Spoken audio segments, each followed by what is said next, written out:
Hello, my dear viewers. Welcome to another aircraft review slash Vatsim flight. We're going to take a look at the MBB, which is short for Messerschmitt Bellco Blohm Bo105 by JRX today. It was the first twin-engine light utility helicopter ever built, and it features two Allison 250 turbines. That's the same that you would find in a Jet Ranger, for instance. It also has a hingeless rotor system. That means no pitch hinges, no teetering or lag hinges.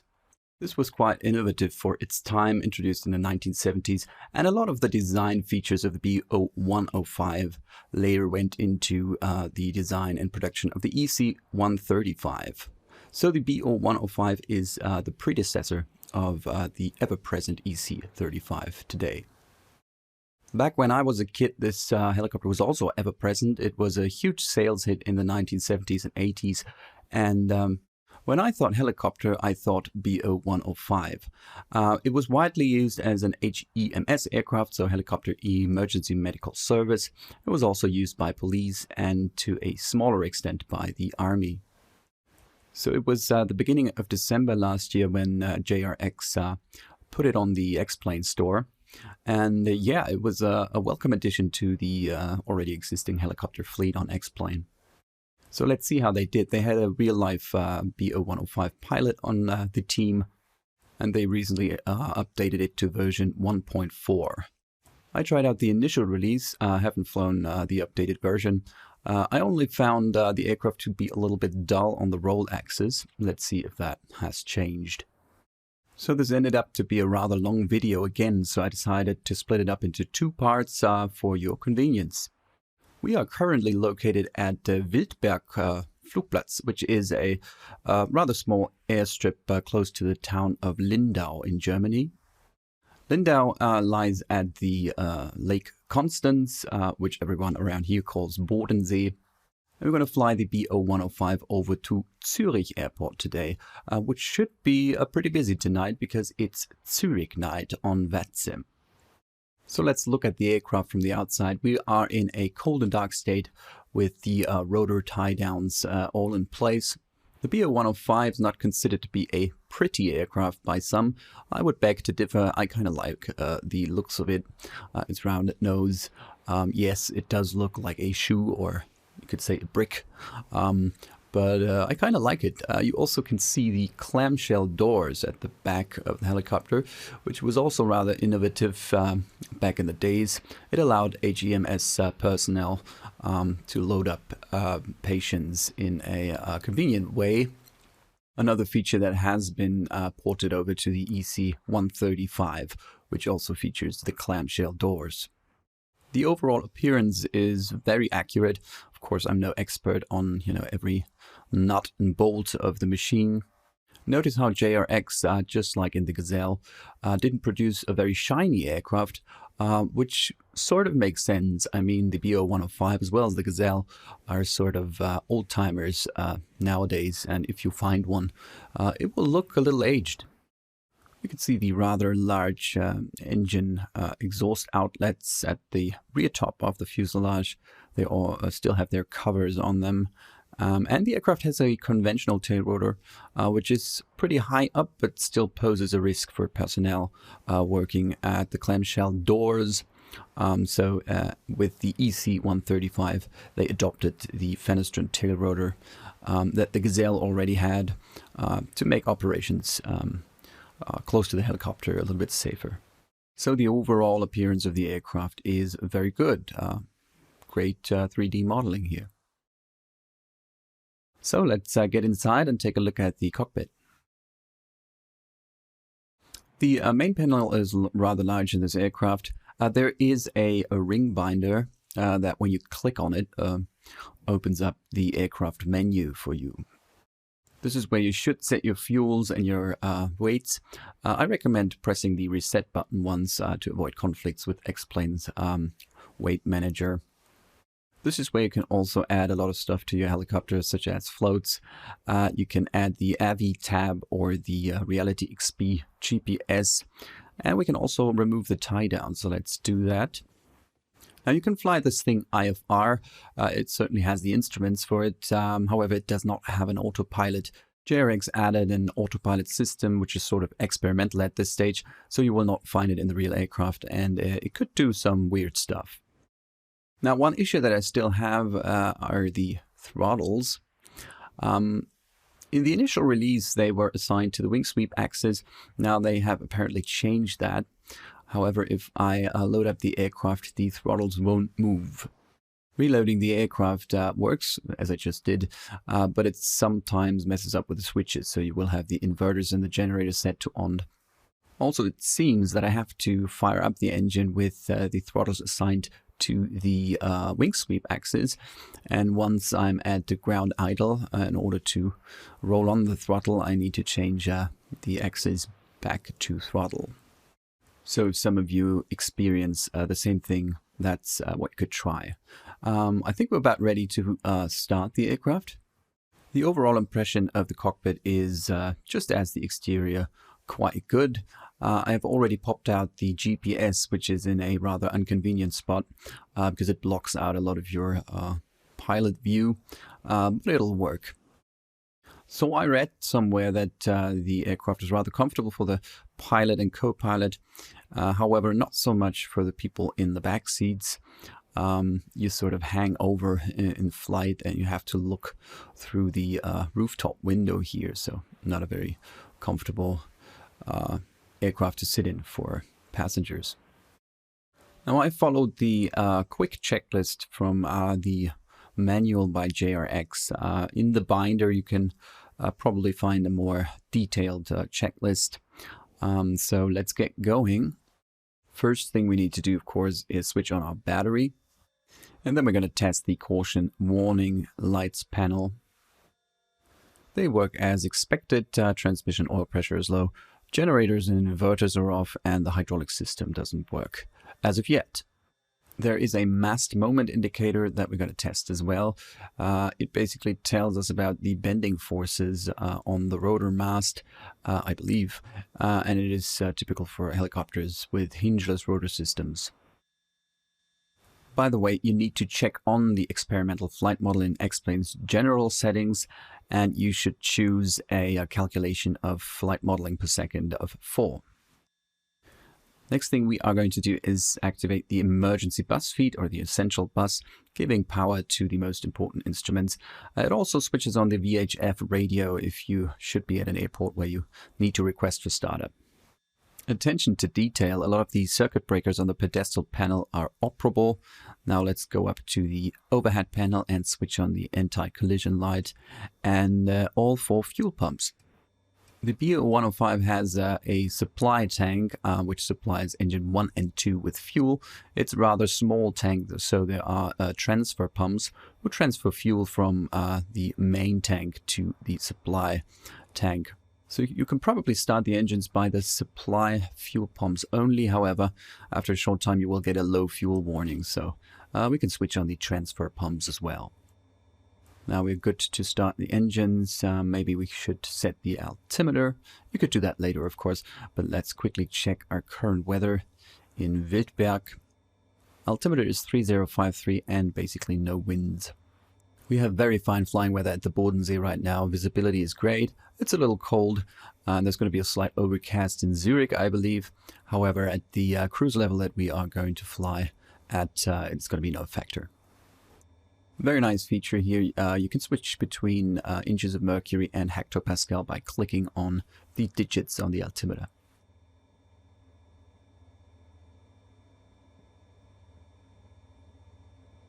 Let's start engines. Quick check emergency bus feed is to on. Generators are off. Inverters are off. Fuel pumps are active and the anti-collision light is on.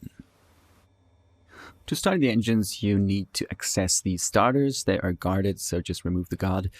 And then we have the starter switch or ignition switch. It has 2 positions. One is start, that's up, and one is vent, so that's down, and it basically is there for cooling off the engine.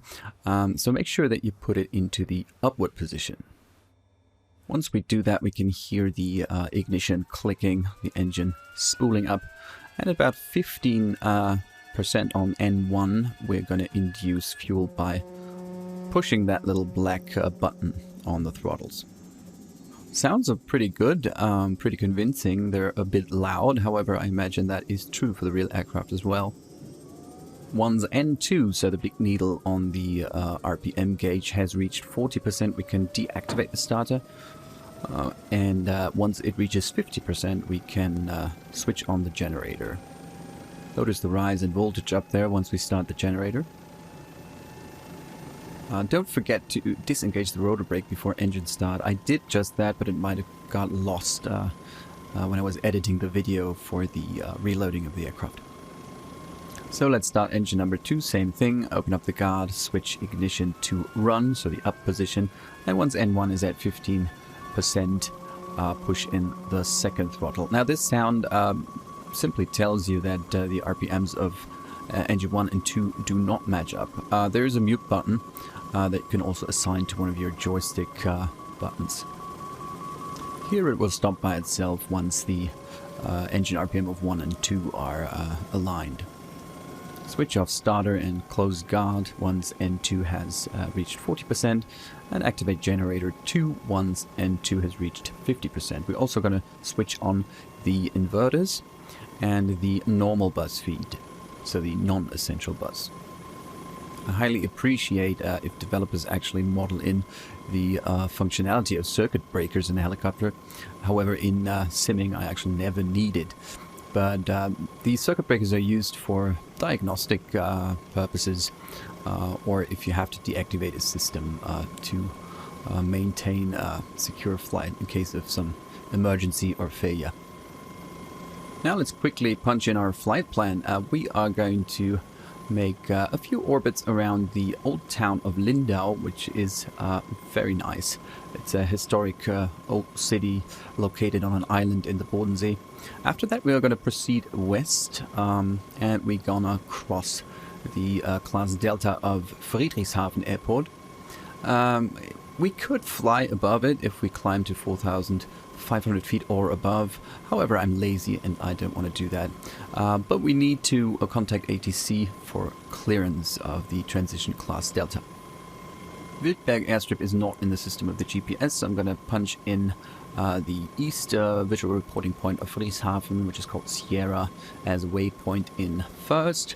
Then we're going to set in Friedrichshafen itself. I plan to cross the airport midfield, and then we're going to leave the CTR via visual reporting point Whiskey. After leaving the CTR Friedrichshafen, we will cross the Bodensee and fly via the city of Konstanz. That's actually the city that gives the name to Lake Constance. And then we're going to head over along the freeway, the Autobahn, to Zurich, and we're going to fly the Echo route, so the east approach to Zurich VFR. There are 3 visual reporting points on the Echo route. It's Echo, then Echo 1 and Echo 2, which terminates the visual approach short of the runways. From there we get our instructions from tower, of course, for a safe landing, and the only thing that we have to keep in mind is that the maximum altitude for Echo is 3,500 feet, and for Echo 1 as well as Echo 2 it's 3,000 feet maximum. Good, we have our route planned in the GPS. I already submitted a flight plan. We're going to run a little late on the departure due to the reload of the aircraft because of these throttle issues. Speaking of which, now that I'm going to spool up the engine, I need to reassign my twist grip to the throttle axis. It was just up to this moment on wing sweep. And keep in mind that the throttle in JRX models is very sensitive, so you don't need to move it much or it will shoot up like this. Another thing that is maybe specific to the DBS model, I don't know, but the AI, the artificial horizon, needs to be powered on by a switch on the main panel.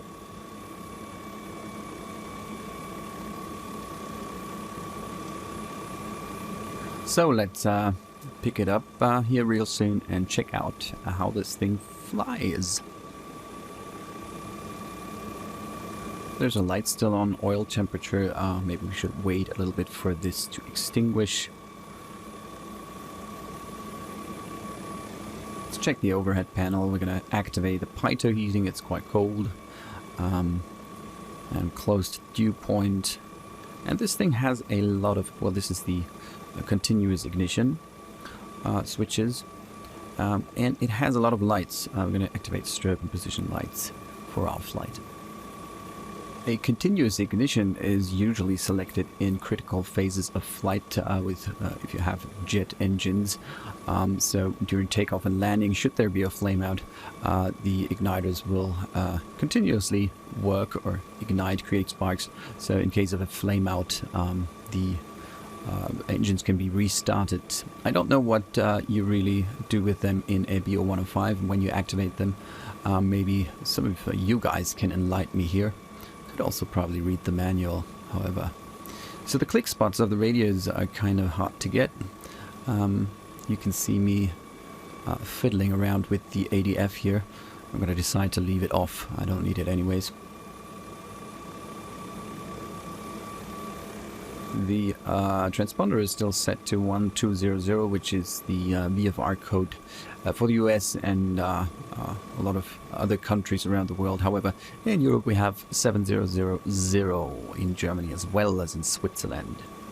For those of you who don't know, Zurich is a big city in Switzerland. So that's finally it. Let's pick her up into the air. I'm going to do a little hover here and see how she behaves.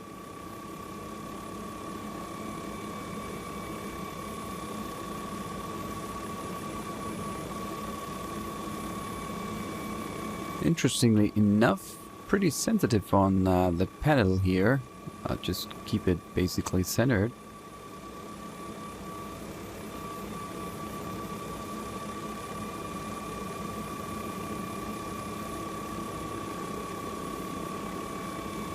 So I don't know, I don't seem to need any pedaling when taking off.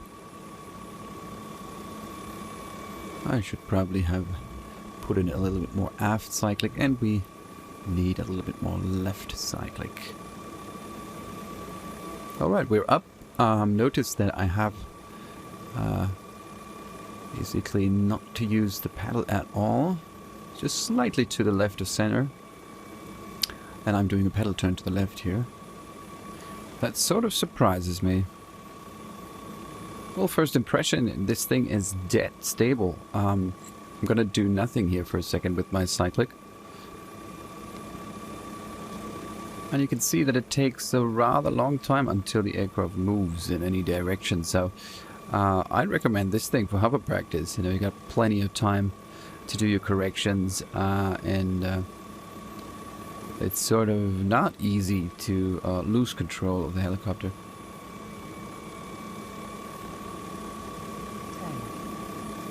I have checked. I don't have any stability settings on X-Plane, but it does feel a little bit like a stabilized aircraft. Let's put it down. Well, touchdown is very nice and easy because the aircraft is so stable. And this is a good thing. I don't know if you've heard because I've been talking, but as in the Gazelle as well, you get a sound when the aircraft touches down. That's very helpful because it lets you know when your skids are down. So it feels that it has an SAS, a stability augmentation system, even though I think it is supposed to have a none. Let's pick her up again. This time I'm going to keep the cyclic left and aft. You can see the pickup is already much better. Very stable machine. I mean, that's not bad. A stable helicopter is good, and usually helicopters are quite stable if you know how to fly them. Let's do a pedal turn. Again, notice how little pedal I have to push here. I'm just a little bit off-center to the left. So this one must have an effective tail rotor. Oh yeah, if you're wondering about that lovely scenery that I'm flying in, It's a freeware scenery, actually, by Flyagi, F-L-Y-A-G-I. And he or she, I don't know, to be honest, has a website, and you can get lovely sceneries just like this one for free. They have small airstrips in the German area, but they also got some, larger airports. You can get a lovely rendition of Innsbruck, Lima Oscar Whiskey India, as well as Köln, Echo Delta Delta Kilo. I recommend it. They have very nice airports. Doing a pedal turn to the right now. So you can see that she hovers quite a bit left skid low, because translating tendency wants to push the aircraft to the right, and we need to put in left cyclic and hover in a left skid low situation to basically stay over the same spot. I'm going to set it down again. It's very stable and controllable on the touchdown. Listen for the sound now.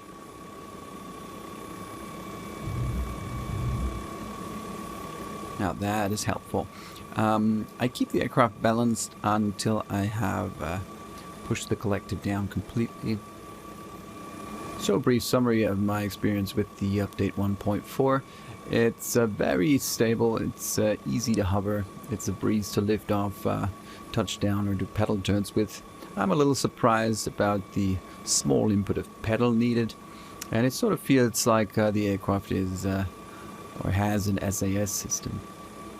So let's take her up into the sky and see how she climbs and all of that kind of stuff. I'm going to do a quick announcement on the Unicom. Feedback traffic helicopter Delta Hotel Oscar Alpha X-ray B105 is taking off the runway 21 for a left crosswind departure, climbing 2,700. Sorry about the poor quality there. The microphone on my headset apparently didn't work, and it recorded with my laptop microphone, which is not the best. Now that was a bad pickup again. I forgot to put the cyclic left and aft, so that's when the aircraft will move to the right and forward. Let's try that again. So quite a bit aft and to the left, and we can see it's a control liftoff. Alright, let's go. I'm going to keep the cyclic left to oppose any tendency to roll right. We can hear the blade slap already, and I love these little vibrations that you see on the panel here. The blade slap sound seems to be exactly the same one that they used on the Gazelle. However, that's not important as long as it's there, and it sounds pretty good actually. Now I just realized... Feedback traffic correction, helicopter Delta Hotel Oscar Alpha X-ray is departing straight out runway 21. Poor orientation on my part, so no left crosswind departure for us. We're going to depart straight out, runway 21 points, pretty much exactly at the Lindau Island. We are going to follow the Autobahn here. It's the A96 coming from Munich, and it enters Austrian territory in a few kilometers. Next city is Bregenz. So the Bodensee actually is split up. It has a Swiss part, an Austrian part, and a German part. Again, no surprises on the handling. It is very stable. I don't need to put in any paddling to keep course. Notice that I have the stick a little bit forward and to the right. I'm going to stay at 2,700 feet for a while. I love these little wobbles and vibrations that the aircraft shows us. That's a very nice thing about the Bo105 here. Read on the forum that for some people apparently this aircraft is hard to control. To me it's the exact opposite. It is probably the easiest helicopter flying an X-plane so far. That's why I kept thinking there might be an SAS or so helping me out. It sort of feels like a very big and heavy aircraft to me. If the Gazelle is the sports car among helicopters, the Bo105 to me feels like a truck. Pretty similar to the Mi-8 in DCS actually. Anyway, I've never flown a Bo105 in real life, so I couldn't say, but I would have expected it to be more responsive and more agile. Now down there you can see the Lindau Island, on which the nice historic old town is located that I told you about. We're going to do a few orbits here and look at the scenery. So what an aircraft feels like is also rather difficult. I mean, everyone has a different setup. I'm on my full-sized cyclic here, so I have a lot of throw. If you would fly this thing with a small desktop joystick right in front of you, your experiences might differ. So these two long dams up ahead, that's actually the mouth of the River Rhine flowing into the Bodensee, only to flow out of it again at the city of Konstanz. That's the Swiss shoreline up ahead. I'm going to do a left orbit so we can look at the city of Lindau again. Be careful, there is a dirigible sort of static in the air above the city. Just make sure that you do not fly into it. We also have to be careful that we do not fly into the airspace of Alten Rhein Airport on the Swiss side of the lake. Graf von Zeppelin, so Count of Zeppelin, which was one of the main innovators in the development of the dirigibles, was born in Konstanz, and I think the first dirigible in Germany was built in Friedrichshafen. We're going to fly over Friedrichshafen in a few minutes, and at the airport Friedrichshafen there is still a large area for these dirigibles that are sort of flying tourists around the area. Now we're looking at the Austrian part of the lake. It's just a small part with the city of Bregenz. Lindau is a very nice little city. The area around the Bodensee is generally very nice. I know the area because I had a girlfriend there once, long ago. You have a lot of historic buildings on the island, as well as some very unique, tiny, nice stores. And there's the harbor that we're looking at. And at the two moles of the harbor, on the left side there's a lighthouse, and on the right side there's a big statue of a lion sort of greeting the incoming ferries and sailboats. There are two land bridges, or you can see the dirigible here. One is for the incoming train traffic. You can see it on the right side passing. These are the train tracks which terminate in Lindau Hauptbahnhof, so the main station. And the other one is, of course, for cars, so you can get onto the island. The rest of the city as well, just a normal German town. But the island is very beautiful.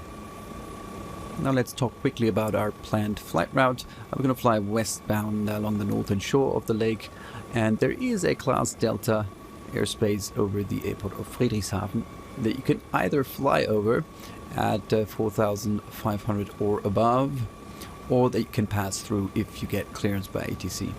We're going to get clearance by, I think it is Zurich approach or Swiss radar. Sometimes Friedrichshafen is towered, but not today. Still, the next higher ATC station is in Switzerland. There was a horrific air crash in the year 2002 in the airspace above the Bodensee when two airliners got on a collision course. Both aircraft had a traffic collision avoidance system installed.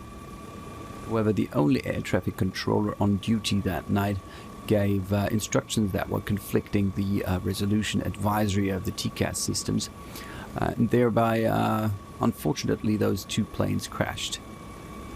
It did cast some light on some systematic problems within the Swiss ATC, especially in one firm. Air traffic control was seriously understaffed. Phones weren't working at Swiss radar that night. And the air traffic controller that actually made the mistake later got murdered by a parent of one of the children that were killed in the plane crash. Gruesome. Yeah, it was probably not a good idea to do some sightseeing here in the Bo105 with its massive main panel and the GPS being in the way, so there's hardly anything that you can see. So we're going to wrap this up here, and we are going to fly northwest now towards Friedrichshafen. Now, if you like, let me know what you think of the Bo105, how it handles for you. It would interest me. As I said, to me it's very easy to fly, But I don't know, you may have different controls than I do. Maybe it's also, maybe my version is broken, I don't know. I would like to know your opinion about this aircraft. Just post it in the comments. But don't get me wrong, I mean, I'm not complaining about an aircraft that is easy to fly. There's a common misconception among the flight simulation community that the harder an aircraft is to control, the more realistic it must be. Well, the opposite is true. It is the goal of the developers of aircraft to make it easy and good to control for the pilot. Even a Boeing 747 is not hard to fly once you know how to do it. It is certainly different than a Cessna, but it might also be easier because most of the time you're on autopilot.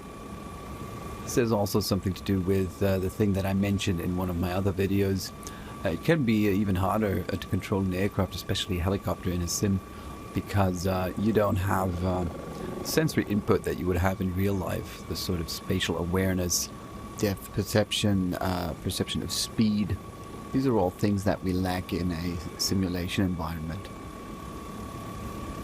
So we are nearing visual reporting point Sierra of Friedrichshafen Airport. I'm gonna look up the frequency for Swiss radar now. I'm not sure who's controlling it right now, so I'm gonna go ahead and give Swiss radar a call and ask him if he's indeed responsible for Friedrichshafen.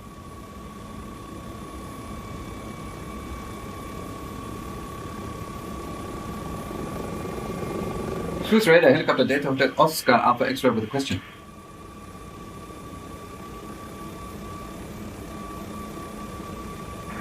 Delta Hotel Oscar Alpha X-ray, Swiss radar, guten Abend, go ahead. Guten Abend, helicopter Delta Hotel Oscar Alpha X-ray. Are you towering Echo Delta November Yankee, so Friedrichshafen airspace? Negative. Friedrichshafen is controlled by Zurich arrival on 135.225. 135.225, thank you very much. Delta Hotel Oscar Alpha X-ray. Controlling was the word that didn't come to my mind. So it's not Swiss radar. We go over to Zurich approach or Zurich arrival.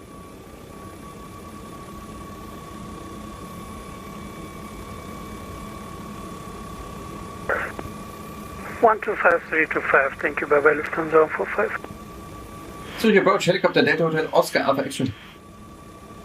Delta Alpha X-ray, what can I do for you? Delta Alpha X-ray B105 is currently 6 miles east of Friedrichshafen. Request transition class Delta via Sierra Midfield and Whiskey. Sorry, I missed what you want to do at the end. Do you want to land or do you want to just cross? I would want to cross the class Delta of Friedrichshafen. Alpha X-ray, you're Zurich resident, Friedrichshafen 60 at South QNH 1034. Report leaving the control zone. Clear to cross the control zone and report leaving the Hotel Oscar Alpha X-ray. Emirates standby. Alright, I made a little mistake there. I said I was 6 miles east of Friedrichshafen. In fact, I was 6 miles east of reporting point Sierra. I couldn't really make out a lot of what the controller was saying. The quality of the radio call was very bad, but he probably thought the same thing with me, seeing as I did not use my headset. Apparently I used the laptop microphone. By accident, of course. So I just read back that I was cleared into the CTR of Friedrichshafen. If that would not have been the case, so if I misheard him, he could have corrected me there. I could have also just asked, but it sort of sounded like I was cleared into the CTR, so I just read it back and waited if he would correct me on that one. In real life, I would have probably asked again, since it is your responsibility as a pilot who flies VFR to be constantly checking the skies for other traffic, especially in uncontrolled airspace. There's nobody there that will give you any warnings about oncoming traffic, VFR traffic. Gliders, lightweight aircraft. mid-air collisions are not a rare thing, especially when you think about all the VFR traffic, you know, flying to certain reporting points. So if you're around an airport, you should keep a sharp lookout for other aircraft, and also when you get close to these visual reporting points. However, since Zurich arrival is responsible for the airport of Friedrichshafen, we can expect to get traffic advisories if there should be any aircraft traffic around. But as of now, it doesn't seem like it, and that's why I did not follow through with my plan to fly from Sierra over midfield, so over the runway of Friedrichshafen, and then to Whiskey. I decided to fly from Sierra to Whiskey along the shoreline. Emirates A5, turn left, back heading 250. Left heading 250, Emirates A5. Zurich Bo105, flight level 150, information Papa. Admiral, the 490, information Papa, runway 34. The city of Friedrichshafen coming up ahead, and the airport is on our 1 o'clock position, roughly. Lufthansa 2372, right heading 290 degree. Heading 290 for Lufthansa 220. Lufthansa 2014, turn right by 5 degrees. Right by 5 degrees, Lufthansa 20. Still cruising along nicely at about 100 knots, a little bit more at 2,700 feet. Skies are clear, great flying weather. I'm going to check to the airport real quickly, make sure that there's no traffic there.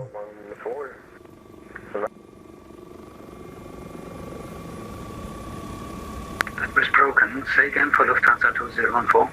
So we are a little off track on the GPS here because I decided to follow the shoreline.